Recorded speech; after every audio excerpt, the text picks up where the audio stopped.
بسم الله الرحمن الرحیم. الحمد لله رب العالمین. ولا عیش اهنأ من حسن الخلق. این هم ادامه همون حدیث حمران ابن اعین است.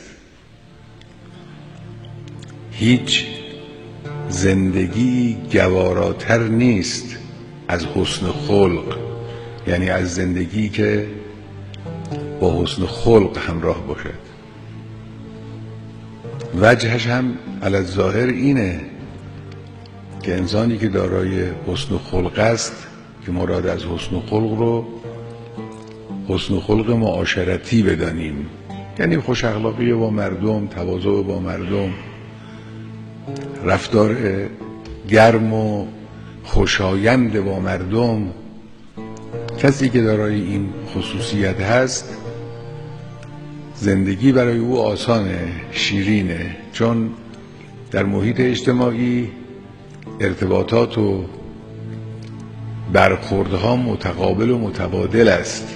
شما اگر چنانچه تواضع کنید در مقابل دیگران با این چشم به شما نگاه میکنن که انسان متواضعی است. اگر تکبر بورزید با این چشم نگاه میکنن که انسان متکبری است. معلومه که همه آدمهای عالم از انسان متواضع بیشتر خوششون میاد تا انسان متکبر. صفحه 851.